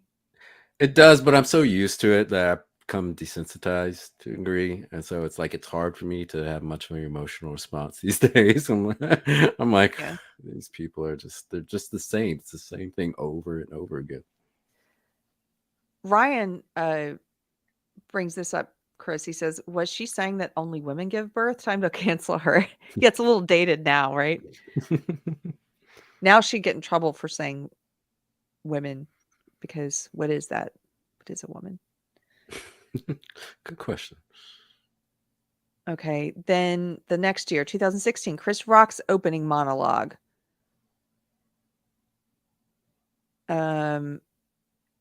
So this is about, I see. This was the Oscars so white year. Forget Spotlight, The Revenant, or Room. 2016 was the year of hashtag Oscars so white. Outrage erupted after the nominations were announced, with a single non-white actor on the list, in spite of heralded turns from Michael B. Jordan in Creed, Will Smith in Concussion, O'Shea Jackson Jr. in Straight Outta Compton, and a host of other films. The fact that Ava DuVernay had been left off the Best Director list the previous year, even though Selma received a Best Picture nomination, only made the situation worse, and high-profile celebrities vowed to boycott the ceremony. it teed up Oscar host Chris Rock to address the scenario head on in his opening monologue. Yeah, so that was the Oscars so white year. And after that year, they announced essentially that they were going to start doing quotas for some of the awards, right? I think if I remember right, there's certain percentages and things like that. I think so. At least for the Golden Globes. I think that's the one that said, this percentage. Yes. The Golden Globes announced basically diversity quotas in their winners. It's completely arbitrary. Just, well, there should be this many people if it wasn't for discrimination. It's like, how do you know? Here's a good question from the chat. I am trying to check in and see what you guys are up to. Bud says, when did you guys stop watching the Oscars? If you guys in the chat want to answer that, Mystery Crystal watches them. I have a problem, yes. I honestly never really watched them. It just, I don't know. I don't recall. It hasn't been my thing. I would watch them if I was much like going to a sporting event that someone else enjoys. If I'm with friends, I would watch them if I was hanging out with people who liked them. I have been to some Oscars party, and I can get into it, and you pick who's going to win and everything. It's just not like if I'm on my own, that's not what I'm doing. Were you ever into any award shows? No, I don't enjoy watching celebrities give themselves awards. Yes, it was quite pretentious. Yes. I don't get the appeal. Now, if I'm looking at old footage of, like we talked about, the old movie stars, and that's very interesting to me, just to see what they're wearing, But I was reading about when the Oscars first started, Academy Awards, in 1929. It was in a room where they only had like 200 people in there, and all people from the industry. And it was very small, and it actually seemed like maybe at one point in time there was a whole great deal more integrity in the Academy Awards and nominations and all that. But as things got bigger, and particularly once it started getting televised, then you start seeing it going downhill, start becoming a huge marketing tool. I think I read that the Deer Hunter, which I think it won Best Picture in '78, was like the first movie that got a marketing push behind it, because the studio understood that this is a good way to get people to go see this movie that wasn't getting a lot of attention, and it was kind of a downer. And after they did that, it made like millions and millions of dollars. And so there's this pattern with all these movies that win Best Picture, no matter how small they are, they still make millions and millions and millions of dollars after they win. And so studios are schmoozing all the Academy voters, providing them parties, giving all sorts of gifts and stuff. And it's a big turnoff when you start reading about all this stuff. You're like, oh, so everyone's a whore. Yes. That's the long and short of it, right? Everyone is on the take. Yep. So then we get to Leonardo DiCaprio at that same Oscars talking about climate change. I'm not going to watch that, but no, please note. Yeah. And then he got on his private jet and flew around the world 3 times. This is kind of interesting. Look at this paragraph. What I didn't realize when I started putting this piece together, however, was the value of the political Oscar speech as a cultural document. Celebrities do live in the same world as the rest of us, and they've got the largest microphones possible. So the causes and concerns they express do tend to be the ones simmering across our collective cultural consciousness in any given moment. Yeah, I wonder why that is. Why are they? Why is climate change simmering across our collective cultural consciousness at this moment? Why do you think that is? Could it have anything to do with people being told that this is the most important thing in the world? That and racism. Right. Could it have anything to do with all the elites in this country, the corporations, the press, the celebrities, and the political parties, like selling us these ideas that these are things we need to care about so that they can have more control? Like, that's one thing missing from this paragraph, but because this paragraph is basically like, oh, I like watching this because it's giving us a snapshot of the issues simmering across our collective consciousness at the moment, as if that just naturally happens and it's not a result of propaganda. Yeah, so stupid. But I wonder what kind of political speeches we'll see this year. Oh my goodness. Well, should we do some predictions instead of who's gonna win? Like, because on that Best Pictures list, for example, I've only seen 2, so I don't know. I've seen No, I saw 3. I did see Avatar, I saw Top Gun, and I saw Elvis. But I don't know what the others are, so I would rather we make predictions, you and I, on what political speeches are going to be made and by whom.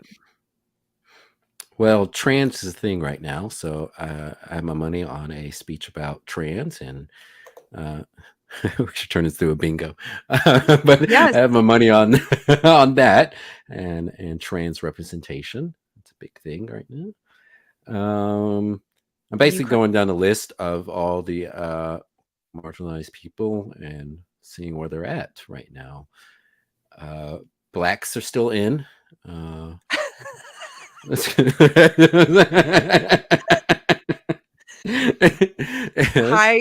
Good chance there's going to be something said about Black people.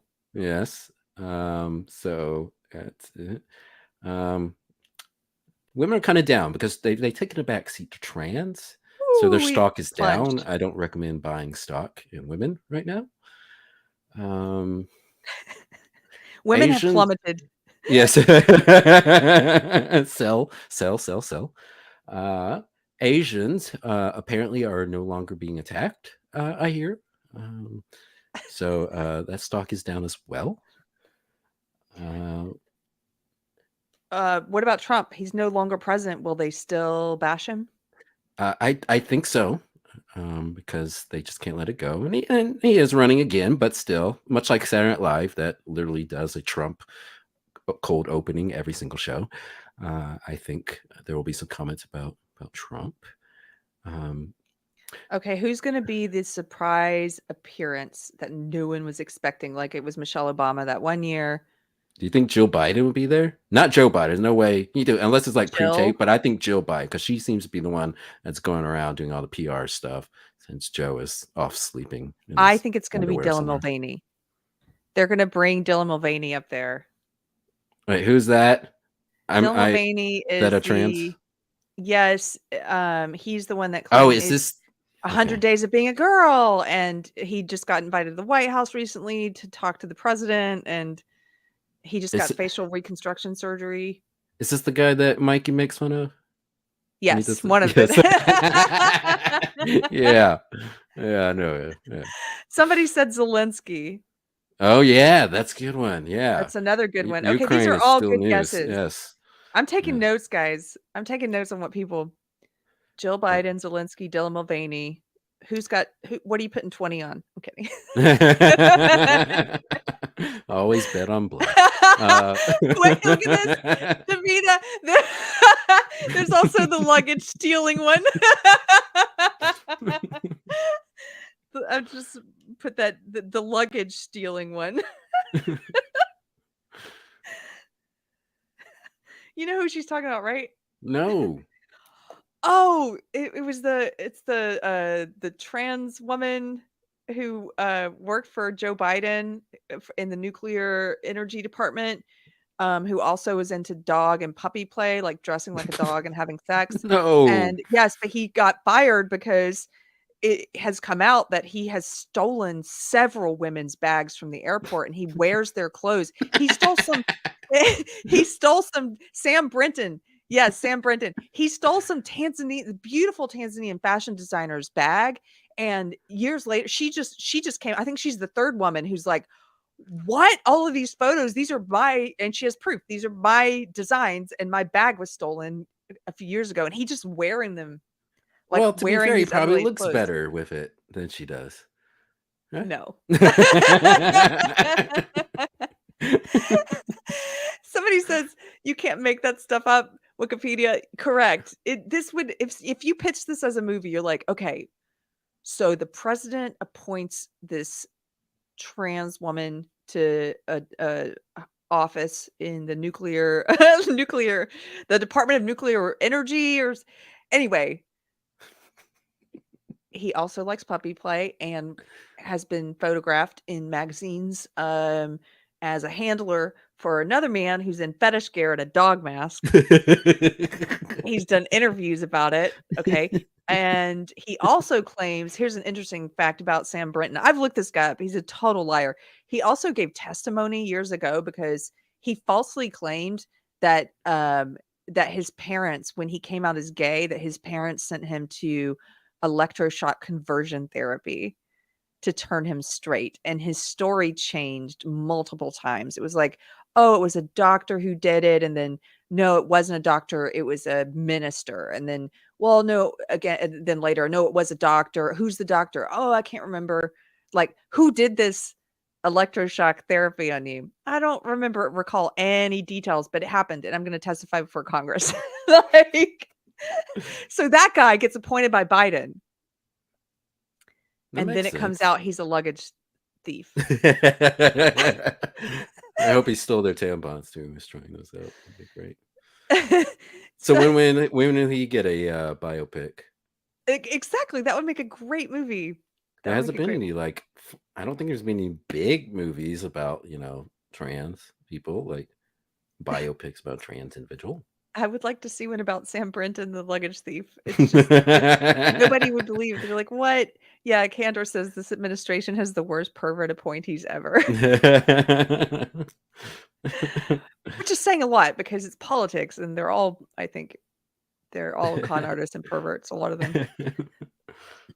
Okay, so we've done about 2 hours in the Oscars and we barely scratched the surface of your links. I know. What should we do before we take off? What's the most important? Let's see. I can pull up one more link, and I only want to read like 3 paragraphs, 3 or 4 paragraphs of this. And this will be quick. And then we can have some fun. But if you pull up the Business Insider ones towards the bottom, the email I sent you, pull that up, please. And this is a good one. This one gets into the marketing of these campaigns involving these movies nominated for Best Picture. And it kind of goes into a little bit of detail, which I thought was kind of interesting because I never quite knew all the details. I knew the stuff went on. I just didn't know specifically what was being done. But hold on, it's making me turn off my ad blocker. Somebody in the chat told me to get an ad blocker, which I did. And it's working great, which is why I can't pull this article up. Hold on. Ay. You might have to just read it to me because I'm trying to. Let me try it again. Let me refresh. Oh, there it goes. Now it's working. Yeah, all right. So if you could scroll down to the I guess the second regular paragraph. Yeah, there. So why it starts. There we go. All right, just going to read a little bit of this. So why are the Oscars such a big deal? A recent study found that studios, on average, spend an extra $10 million just to run an Oscar campaign. Now, it may sound like a lot, but it's actually not a bad investment. Over the past few years, Best Picture winners generated an additional $15 million at the box office. That's more than 42% of total ticket sales. The King's Speech, for example, was initially projected to gross just $30 million. But after its subsequent nomination and victory, it went on to make more than $400 million in the box office. Today, the Oscars aren't just an awards ceremony. They're also a marketing event, but it wasn't always like this. The Deer Hunter, that's what I talked about earlier, a Best Picture from 1978, was the first film ever to use the Oscars as a marketing strategy.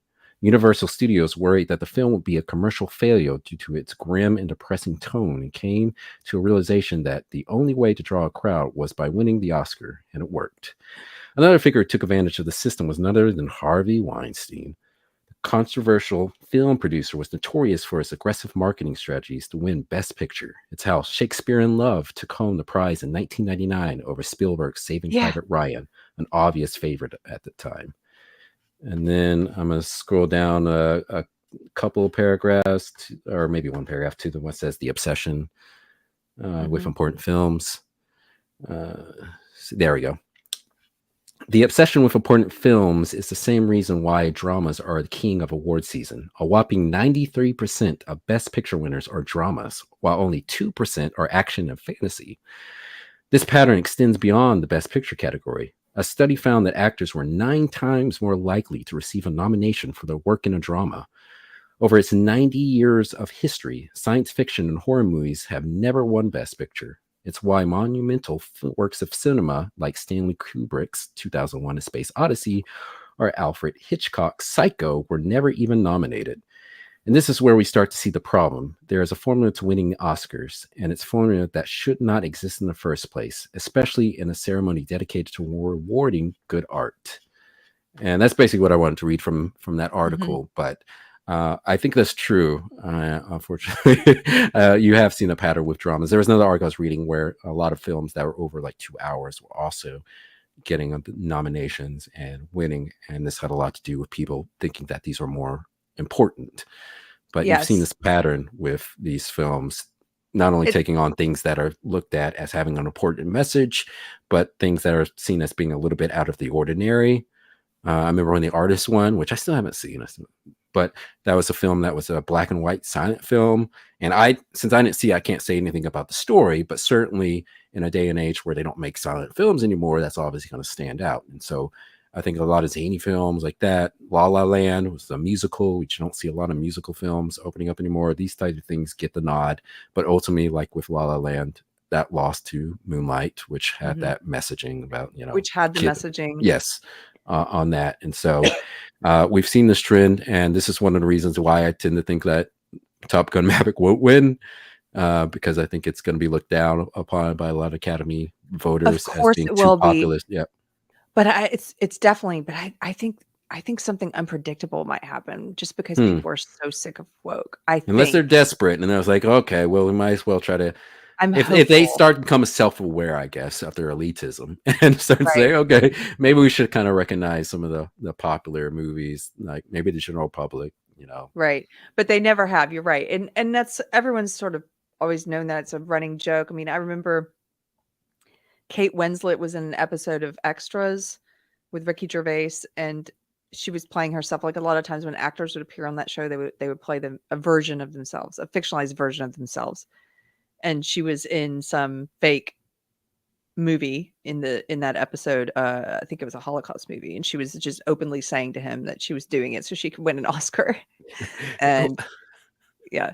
Well, that's like we were talking about Tropic Thunder, and how Ben Stiller was making fun of those actors that will try to play like some mentally handicapped person just to win an Oscar, which is what I always thought about Cuba Gooding Jr. when he did the movie Radio. It was like a mentally handicapped guy, and it was like combining like two genres, like the mentally handicapped and the feel-good sports movies, like Rudy. And so I was like, this guy's trying to get another Oscar, isn't he? And he was never seen again. But he didn't. So, okay, we are gonna round out the night we're gonna end on some funny. So, what have you got queued up for us? Let's see. Let's do the tattoo first, and then we watch it. I have a very short video, like a few seconds. If you could click on that Google one. So this is our game we play. Is it a tattoo? And I typed in Will Smith tattoo. Not tattoos Will Smith has, but tattoos of Will Smith. Surprise, surprise. There's a lot. Look at all these people who got a tattoo of Will Smith. Are you sharing your screen?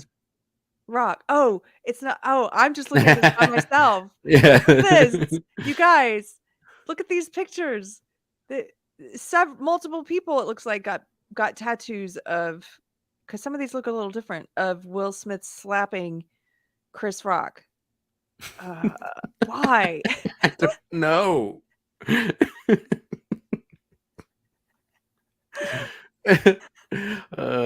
And then this one here with Will Smith and who is that? Martin Lawrence. Martin Lawrence. Bad Boys. Yep. Bad Boys. There's a Fresh Prince one. What is that? That's a weird Photoshop. That's bothering me. I don't know what that is, but that's bothering me. Oh, look, the Aladdin genie. Someone has that. Why? Nobody on like the right. Oh, I see that. The Aladdin. Okay, yeah, way on the right. And then here on the left, you've got a Fresh Prince tattoo. You've got a Men in Black tattoo. Of course, more of the slap. I'm really shocked. This might be, out of all the times we've done this segment, I think this might be the one I'm shocked the most. Like, just seeing just the amount of Will Smith tattoos. Like, I don't know, for whatever reason, I'm surprised at this one more than a lot of the other ones we've done.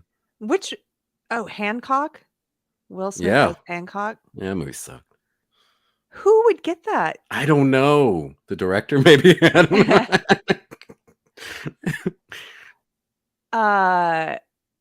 Welcome to my event. Like that one next to the Hancock one that doesn't even look like Will Smith. Look like him. Sometimes the tattoo game leaves me speechless, just of what people choose to get tattoos of. It's so weird. The Bad Boys. Okay, that's crazy. Yep. So immortalized Will Smith. It's so weird to think about. And then lastly, can you click on the Rowan Atkinson clip? Mm-hmm. Rowan Atkinson is the man who plays Mr. Bean, and he had a pretty funny, wasn't really a stand-up, but it was like a performance where he played various characters and various skits. And this is the clip from one of the skits he did where he plays an actor. And I always love this. Al Pacino for Death of a Salesman, Kenneth Branagh for Richard III, and then two actors, both from the same remarkable new play, Stench by Harold Barkworley. And the nominees are John Daniels in the role of Mr. Trotter and David Forbert in the role of Mr. Gannett. Now, these are four fine actors, and I'm sure they'd all agree that the point is not to win, but to play the game. And the winner is John Daniels. No, shit. Unfortunately, John is unable to be with us tonight, and so I'd like to ask his co-star David Forbert to accept the award on his behalf.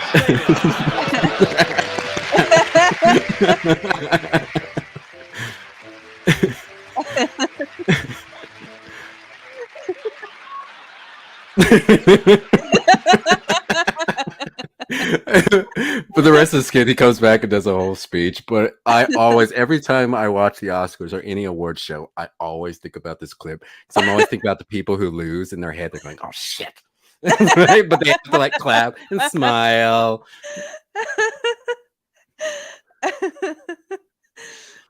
He's so funny. I haven't seen Mr. Bean in a while, I but I bet know. it still holds up. Yeah, we need to. We'll do an episode on British comedy. I want to talk about him, Yes. not just like his work, but I know he is a big advocate of freedom of speech, and so he's like in a John Cleese mold, like old school That's British excellent. comedic performers who are pro free speech, and I love that. That's good to hear. I just remember in one of the Mr. Bean movies about, wasn't there something to do with Whistler's mother? Didn't he just Yeah, wear a that's famous the first painting? Bean movie. Yeah, Okay. Whistler's mother. It's so silly. Well, thank you so much for that final laugh. Thank you guys for hanging out with us tonight. If it's your first time here, this is a live show we do Wednesdays. Mr. Chris and I, we talk about different subjects in pop culture.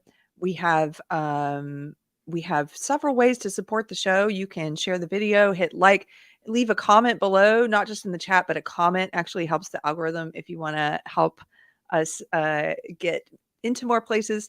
And then we also we have ways to support the show financially. If you can do that, we have memberships here. We have Locals, Subscribestar, and Patreon.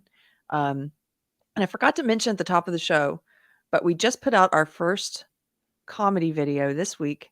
It's called Woke Therapist, or Life Lessons from a Woke Therapist.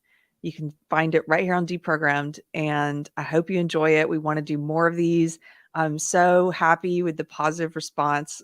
It's like, I was nervous. Like, is this just something we find funny, or like, are the people going to laugh at this, or just this is my weird sense of humor? People seem to really like it. So yeah, and I love how many people are saying like, "Kara, you're way too good at this." Like, playing whatever it is. I was like, "That's true. She is very good at this. Scary good." Yeah, it was so fun. Peter Feliciano was great. You guys may not know this, but the concept started as something Mr. Chris came up with. And then we had a lot of help from my husband, Anthony Garcia Music, did the music and editing. And anyway, had fun. Want to do more of it. Want to laugh some more. So go check it out if you haven't seen it. And I think that's it. Somebody says Keri keeps looking around like a bird. LOL. Am I? Oh, in the video. Yeah, well, hey, I'm glad you noticed. Because I was thinking about that character. I'm like, the funny thing about this therapist character, yes, she's woke. But at the end of the day, she's just a freaking weirdo. I mean, ultimately, she's a weirdo who happens to be woke, right? Like, I wanted to play her as a weirdo first and woke second. So, yeah, she's like, just so silly. Okay, you guys, have a good night. We're gonna come up with some kind of Oscars bingo card, I think, based on some of your suggestions to the chat. So thank you, Mr. Chris. Have a good night. Yeah, this should be fun. Have a good night, everyone. Bye. Bye.